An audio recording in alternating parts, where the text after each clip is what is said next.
Hello viewers, আসসালামু আলাইকুম। কেমন আছেন আপনারা সবাই? আশা করি আল্লাহর রহমতে ভালো আছেন। আমরাও আল্লাহর রহমতে ভালো আছি আলহামদুলিল্লাহ।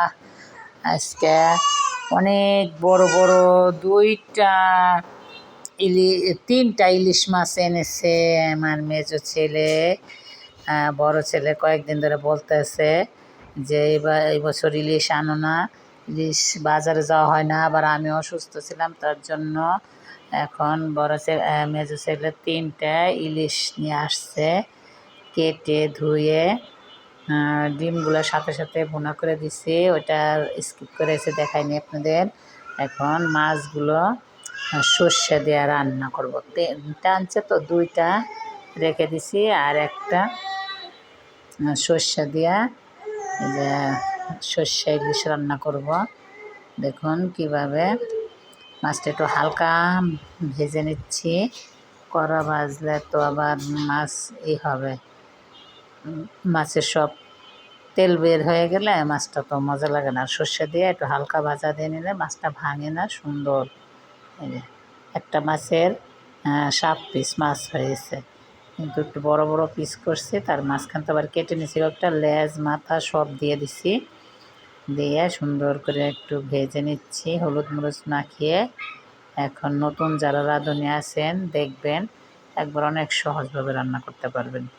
আর খেতে সর্ষে ইলিশ এভাবে রান্না করে খেয়ে দেখেন, আপনারা তো অনেকভাবে খেয়েছেন, আর অনেকে অনেক সুন্দর সুন্দর রান্না করতেও পারেন। আর যারা পারেন না বা এখনও শেখার আগ্রহ আছে, আমাদের ভিডিওগুলো দেখবেন, ইনশাল্লাহ পেরে যাবেন। আর আমাদের ভিডিওটা কোথাও একটু ভালো লাগলে শেয়ার, কমেন্ট, সাবস্ক্রাইব করে আমাদের সাথেই থাকবেন, পাশেই থাকবেন। আর যারা করছেন সাবস্ক্রাইব, এখন তাদের জন্য অনেক অনেক ধন্যবাদ, ভালোবাসা। আর যারা এখনও করেন নাই, ইনশাল্লাহ করে দিবেন। আর এই যে দেখুন, এখন কিছু কাঁচামরিচ দিয়ে দিলাম, একটু আদা রসুন পেস্ট দিয়ে দিলাম, আর হচ্ছে একটু লবণ, ধনিয়ার গুঁড়া, জিরার গুঁড়া 1 চামচ করে হালকা, এটা বেশি মশলা লাগে না, হলুদের গুঁড়া সব দিয়ে সুন্দর করে কষিয়ে নিচ্ছি। এই যে দেখুন, কষিয়ে নেওয়ার পরে একটু মশলা যাতে পুড়ে না যায় তার জন্য একটু পানি দিয়ে দিচ্ছি, লবণ দিয়ে দিলাম, স্বাদ মতো লবণ দেবেন, আমি 1 চামচ দিয়ে দিচ্ছি। আর এখন সরিষা বাটায় যে দিয়ে দিলাম, মশলাটার সাথে সুন্দরভাবে সরিষাটা কষিয়ে নেব। একবারে যত সরিষাটা কষানো হবে, বোনা হবে, তত মাছটা রান্না করার পরে সরিষাটা খেতে অনেক টেস্ট লাগবে। আমার রাফি তো সর্ষে কোনো তরকারিই খায় না, কিন্তু সর্ষে দিয়ে রাফি 2 প্লেট ভাত খেয়ে ফেলছে। সর্ষে ইলিশ যে না খায় সেও খাবে, এই সর্ষে এত টেস্ট। একটু ভালোভাবে কষিয়ে নেবেন। নতুন রাঁধুনি যারা আছেন দেখবেন, এই যে এখন পরিমাণ মতন পানি দিয়ে দিলাম 2 মগ। এই যে পানিগুলো দেওয়ার পরে সুন্দর করে কিছুটা জাল হবে। জাল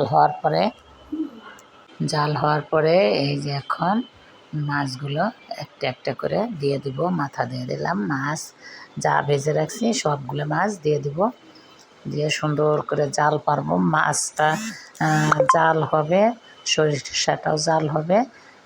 উপরে যখন দেখবেন সরিষাটার তেল ভেসে উঠছে, তখন ভাববেন যে সরিষা ইলিশ হয়ে গেছে। তারপরে এই যে দেখুন কত সুন্দর হয়েছে কালারটা, মাছটা দেখুন কালারটা কি সুন্দর হয়েছে, মাশাআল্লাহ।